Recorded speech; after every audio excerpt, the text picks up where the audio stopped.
మిత్రులారా నమస్తే. నేను మీ చిత్తలూరి. మరి ఇప్పుడు అందరికీ తెలిసిన విషయమే కదా, ఎగ్జామ్స్ టైం. పిల్లలు ముఖ్యంగా ఎగ్జామ్స్ ప్రిపరేషన్లో చాలా బిజీగా ఉంటారు.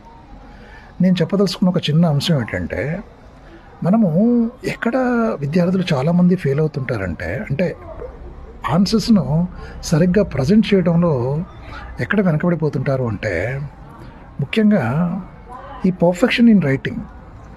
జనరల్గా మనం చదవాలి, చదివిన తర్వాత ఏంటంటే కాన్సెప్చువల్గా చదవాలండి. దాన్ని అర్థం చేసుకోవడానికి ప్రయత్నం చేయాలి. అసలు బట్టీని పక్కన పెట్టేసి అసలు ఈ దీంట్లో విషయం ఏముంది, పలానా ఆన్సర్స్ అవుతున్నాం, ఈ ఆన్సర్లో కీలకంగా ఉన్నటువంటి పాయింట్స్ ఏమిటి, అంశాలు ఏమిటి, అడిగిన ప్రశ్న ఏమిటి, ముఖ్యంగా ప్రశ్నను ముందు అర్థం చేసుకోవడానికి ప్రయత్నం చేయాలి. ప్రశ్నను అర్థం చేసుకున్న తర్వాత ఆ ప్రశ్నకు తగినటువంటి జవాబు ఇది అనుకున్నప్పుడు ఈ జవాబులో మళ్ళీ మెయిన్ ఇంపార్టెంట్ పాయింట్స్ ఏమున్నాయి అనేది వాటి మీద మనం వైల్ యూఆర్ రీడింగ్ కూడా you have to underline the main lines in that particular answer అండి. దాంట్లో మళ్ళీ 1-2 ఆన్సర్స్ కానీ తర్వాత పదాలు కానీ అర్థం కాకపోతే వెంటనే వాటి యొక్క మీనింగ్ కూడా మనం చూసుకొని మళ్ళీ ఇంకోసారి చదవాలి.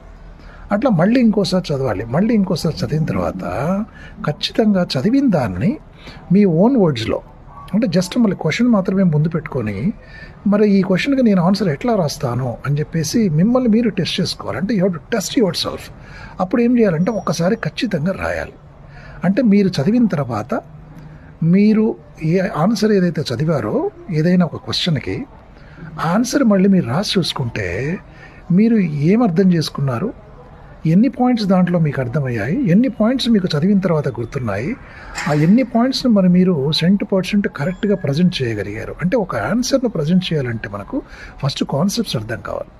తర్వాత ఆ క్వశ్చన్కి తగినటువంటి ఆన్సర్స్ను మనం రాసేటప్పుడు కొన్ని ముఖ్యమైన పాయింట్స్ ఉంటాయి. ఆ పాయింట్స్ మెన్షన్ చేయడం కోసం ఆ పర్టికులర్ పాయింట్స్ కన్వే అవ్వాలంటే కూడా మనం ఆ పర్టికులర్ వొకాబులరీ కూడా వర్డ్స్ కూడా యూజ్ చేయాల్సి వస్తుంది. ఇంగ్లీష్లో ఎక్కడైనా సైంటిఫిక్ టర్మ్స్ కానీ వేరే ఆప్షనల్ సబ్జెక్ట్స్లో కానీ ఒక సైంటిఫిక్ టర్మ్స్ ఉంటాయి.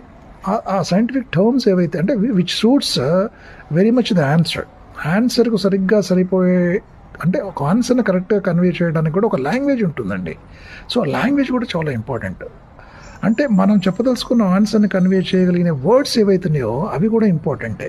వాటిని మనం అండర్లైన్ చేసుకొని while we are writing answers వాటిని ప్రజెంట్ చేస్తే నీకు చాలా బ్యూటిఫుల్గా కనబడుతుంది ఆన్సర్. అప్పుడు నువ్వు తప్పకుండా మ్యాక్సిమం మార్క్స్ ఆన్సర్కి ఎంత అవుతున్నాయో అంత నువ్వు పొందే అవకాశం ఉంటుంది. కాబట్టి 5 సార్లు చదివి ఒక్కసారన్నా రాసి మీరు ఏం చదివారో మీకు మీరు చెక్ చేసుకోవాల్సిన అవసరం ఉంది.